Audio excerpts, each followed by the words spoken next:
श्रेणी कक्ष को तुम मानक स्वागत जनाऊँगी। आज आस आम पढ़ा सप्तम श्रेणी पद्य कलामाणिकरे कविंकर परिचय। कवि ओडिया साहित्यर रीतियोग्य कवि मानक मध्यरे जड़े प्रमुख स्रष्टा। से जाजपुर जिला बालियार सामंत परिवार रे जन्मग्रहण करथिले। पिला दिनरु अभिमन्यु सरल गाँवली भाषा सुंदर कविता रचना करुथिले। परे से राधाकृष्ण लीलारू आधार करी काव्य कविता मान रचना करथिले।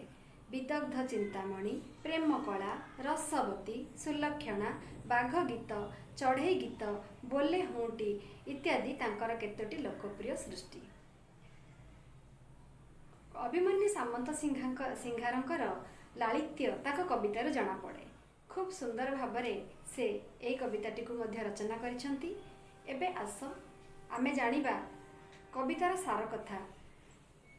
कविताटी विदग्ध चिंतामणिर 67 छांद, विदग्ध चिंतामणि काव्यर 67 छांदरू आसीअछि। एठारे कलामाणिक कहिले कृष्ण को माँ जशोदा स्नेहरे कलामाणिक बोली कहूथिले, कारण माणिक गोटे अमूल्य रत्न जहाकू समस्ते भल पाती, आदर करती, पाखरे रखिबाकू चाहती। कृष्ण जशोदा पाई अतीव मूल्यवान, तांकू न देखिले से रही पार नथिले। माँ जशोदांकर स्नेह कृष्ण प्रति अवर्णनीय। तेणु से स्नेहरे वात्सल्य ममतारे से कृष्ण को जेहेतु कृष्ण श्यामल वर्णर बा कला वर्णर थिले, तेणु से तांकू कला माणिक बा कला रत्न बोली संबोधन करिसंती। कला माणिकरे कवितारे कृष्ण संध्या समय गाई गोठ धरी जेतेबेले जाइछंती बण को आ फेरिबारे विलंब होईछि, सेतेबेले माँ जशोदा मनरे व्यस्तता देखा देइछि।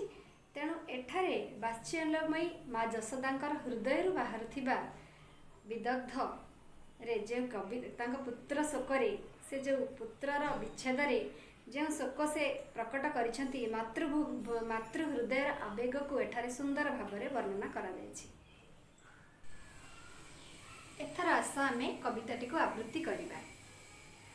कविताटी को पारंपरिक स्वर दिया जायछि, जहाकू मु एबे स्वर रे गाइबी एवं तुमे माने मध्य ताकू शुणी शुणी मन रखिबो एवं सही स्वर रे आवृत्ति करिबो। देखे न कानन रे कृष्ण विलंबित, वात्सल्य ममता घेन भालुछंती मात कला माणिक रे। निधन संखाली मोर दरिद्र प्रसरा, अंधल उड़ी बाबुरे हृदय रत्न हारा कला माणिक रे। मो जीव जीवन तुही नयन प्रतिमा, तोते की पासोरी हेब मोर सुख सीमा कला माणिक रे। डरु थाऊ अंधार को रखी जाओ गोरु, जनक जननी सुख कहीं पाई सारू कला माणिक रे। वृद्ध काले तुमोहर एकाई नंदन, हृदताप विनाशने तुहरी चंदन कला माणिक रे।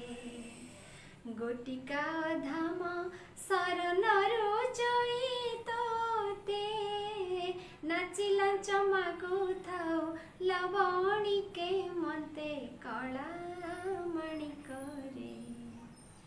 तोड़ी मुधइले गोली होई जाओ तोही, तो दुर्बल देखी कहीं पशिबई मुही कला माणिक रे। डाकी नील भांति बोली डरू थाऊ मने, बार बार बारू थाई जीवा पाई बने कला माणिक रे। निशाचर माती बार शुभुछि श्रुति के,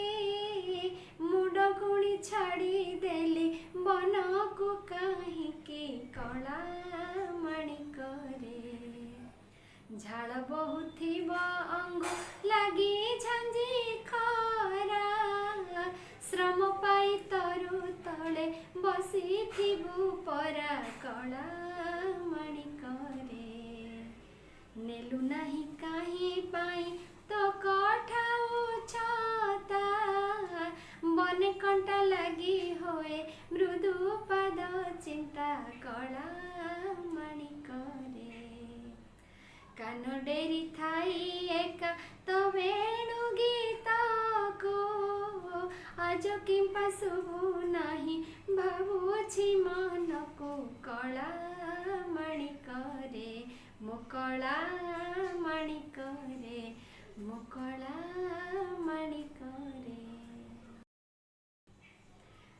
ପିଲାମାନେ ଠିକ୍ ଏଇ ସ୍ୱରରେ ତୁମେମାନେ ଏ କବିତାଟିକୁ ଆବୃତ୍ତି କରିବ, ମନେ ରଖିବ ଏବଂ ସମସ୍ତଙ୍କୁ ଶୁଣାଇବ। ଆଜି ପାଇଁ ଏତିକି।